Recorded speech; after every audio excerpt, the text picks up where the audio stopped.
RPN, Radio Philippines Network Incorporated, DXKO. 1368 sa dial sa inyong radyo. RPN DXKO, ang Radyo Ronda dinhi sa Dakbayan sa Cagayan de Oro. Sibiyahan nga may galaon sa katawhan, andam mo serbisyo sa tanan. Ang RPN DXKO Radyo Ronda sakop sa KBP, kapisanan ng mga broadcaster ng Pilipinas.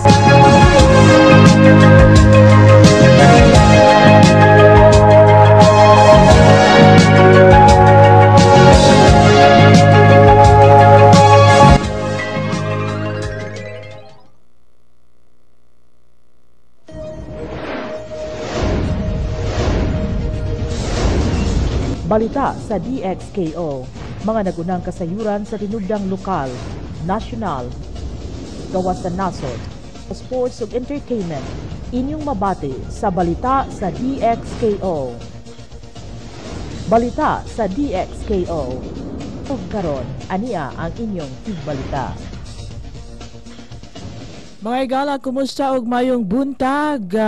Magpasalamat kita sa Ginoo tungod kay nibiya na ang bagyong si Pablo nga mikusukuso na usab sa atong dapit. Kumusta ang inyong pagmata karong buntaga? Kumusta ang inyong pagpanikay-sikay? Salamat na lamang nga walay dagkong panghitabo nga gihatod sa bagyong Pablo dinhi sa atong dapit.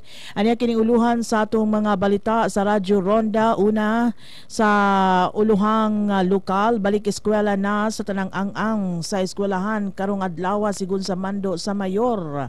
Zero casualty ang Dakbayan sa Cagayan de Oro, bisan pa man sa pagkusukuso ni bagyong Pablo. Mayor Vicente Imano nagpasalamat sa tabang sa matag usa. City Health Office padayon sa pagpangtuno sa tambal ngadto sa mga naapektuhan sa baha, ilabi na batok sa sakit nga leptospirosis. Sa balitang nasudnon, moabot na 24 ang patay sa Davao Oriental o Compostela Valley sa bagyong Pablo. Samtang sa natad sa sports, 3rd Mayor Vicente Imano Christmas Inter-Barangay Tournament gipatuman ning Dakbayan. Una sa atong hanay sa mga balita tapos sa pagbiya sa bagyong Pablo. Sayo karong buntaga gideklara ni Mayor Vicente Imano ang pagbalik na sa klase sa tanang ang sa pagtuon. Usa ka executive order ang iyang giluwatan alang sa maong katuyuan. Hinuon kini magaagad sa principal, mga magtutudlog, school administrators sa kahimtang sa ilang tunghaan og ingon man sa mga tinun-an nga naapektuhan sa baha dala sa bagyo. Isayran nga kadaghanan sa mga tinun-aning Dakbayan nagsilbing evacuation center sa mga residenteng anaa sa gitawag nga high-risk areas.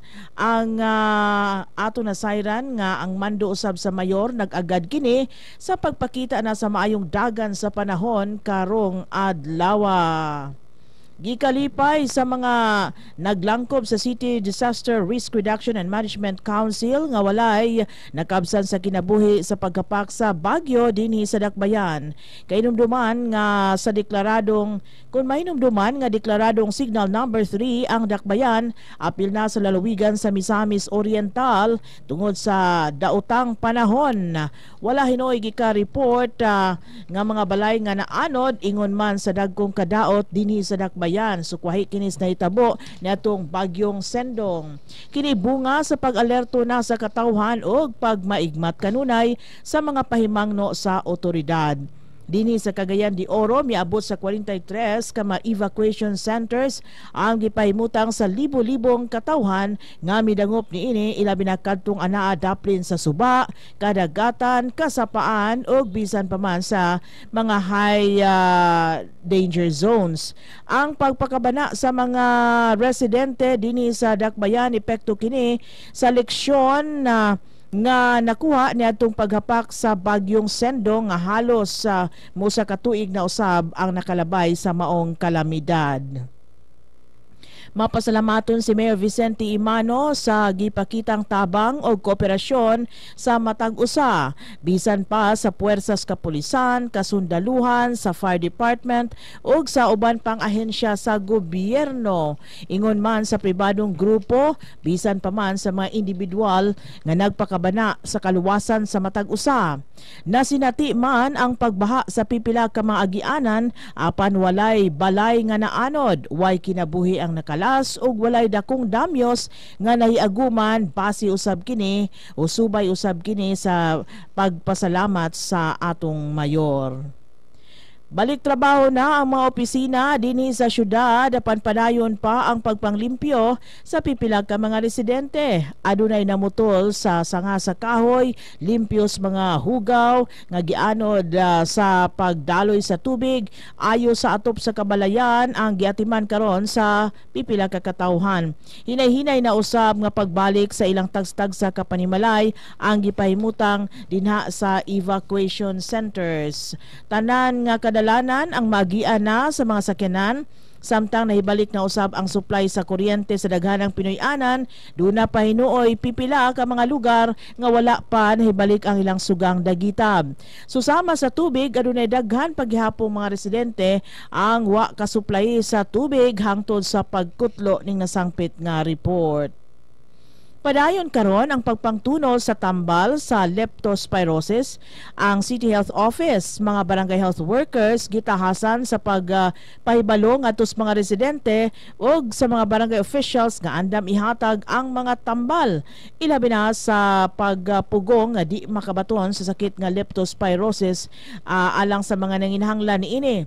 Mapasalamaton usab si City Health Officer Dr. Jerry Kalingasan nga menos na ang nasamdan og nangaangol sa karon nga kalamidad. Nasayran nga tapos gianunsyo nga maapektuhan sa bagyong Pablo ang amihanang Mindanao, wa na maglangan ni atong adlaw Lunes pa gimando ng voluntary evacuation ni Mayor Vicente Imano.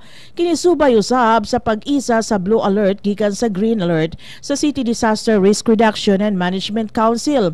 Mao yun ang gipa-evacuate kadtong mga nanimuyo sa mga high-risk areas ug danger zones, sama na lamang ni atong anaa daplin sa Suba, sa Sapa, Kabukiran tungod sa pagdahili unya sa yuta. Gikan pa sa adlawng Domingo, hingpit na ang pagpangandam sa lokal nga kagamhanan ni Dakbayan aron malikay sa peligro ug masiguro gayod ang kaluwasan sa katawhan. Dinhi gihapon sa Dakbayan sa Cagayan de Oro niadtong adlaw Lunes pa gipang suspenso na ang klase sa pribado ug publikong tungaan sugod pas alauna sa hapon niadtong adlaw sa tanang ang sa pagtuon elementarya man, sekundarya ug kolehiyo. Kini sa tinguha nga dili na maperwisyo pa ang mga estudyante dinhi sa pagtungha ug aron usab kalikayan ang kabalakas mga ginikanan. Hugot ang pagbantay sa lokal nga kagamhanan sa ingon niini nga sitwasyon tapos nakahiagom na kinis mapait nga hitabo ni atong panahon sa Sendong, Disyembre gihapon kadto na hitabo sa nakalabay nga tuig. Sa uban pa mga balita sa ubang bahin dinhi sa amihanang Mindanao, gikonfirmar sa 10th Infantry Division spokesman sa Philippine Army Lieutenant Colonel Lyndon Panisa nga moabot sa 94 ka mga taong patay samtang di pa maihap ang samdan og missing sa Compostela Valley ug Davao Oriental dugtong sa bagyong Pablo. 51 ang patay sa mga anaa sa Compostela Valley ug ingon man kung anaa sa Davao Oriental, 43 ang sa Compostela Valley. Hangtod ning pagkutlo sa maong taho, nagpadayon pang rescue team sa ilang operasyon sa pag-identify sa mga nabiktima. Dinigapon sa amihanang Mindanao, duha ka mga tao ang namatay sa paghapak sa bagyong Pablo base sa report sa Office of Civil Defense. sa Misamis Oriental. Ang mga biktima na ilang si Rodora Acosta, 40 anyos, sa lungsod sa Salay, Misamis Oriental, ug Jigger Gomonet sa Panaon, Misamis Occidental, pulos kini natumbahan sa mga sanga sa kahoy. Samtang sa report sa Office of the Civil Defense, moabot sa 21 ka mga balay ang totally damaged sa lalawigan sa Misamis Oriental. Usa ka tulay na putol sa Talakag, Bukidnon, moabot sa kapin 500 ka mga evacuees usab gikan sa probinsya sa Bukidnon. Samtang kapin usa ka libo sa Lanao del Norte, dulan 300 ang mga evacuees dito sa Camiguin ug usa ka gatos sa ang ilang bana-bana nga mga namakwit gikan sa dakbayan sa Iligan. Sa balitang nasudnon, kagahapon na moabot sa 130 ka mga flights ang nakanselar sa Mindanao ug ingon man Visayas regions gumikan sa daotang panahon hatud kini sa Super Typhoon Pablo. Kini naglangkob na sa 65 ka mga round-trip flights gikan sa Manila Airport ngadto sa mga nagkalain-laing destinasyon. Sa NAIA Terminal 2, ang Philippine Airlines mikanselar sa upat sa ilang turnaround flight services tali sa Manila Davao ug Manila Tagbilaran City. Ang top management usab sa Cebu Pacific mikanselar sa mga biyahe paingon sa Tagbilaran, Davao, Dumaguete, Cagayan de Oro, Butuan, Dipolog, Cotabato, General Santos o Katiklan. Susama mga dapit ang gikanselar usab sa mga flights niini sa mga air companies. Hinoon walay pa naghuot sa pasahero sa check-in areas tungod kay kini naabisuhan namang daan.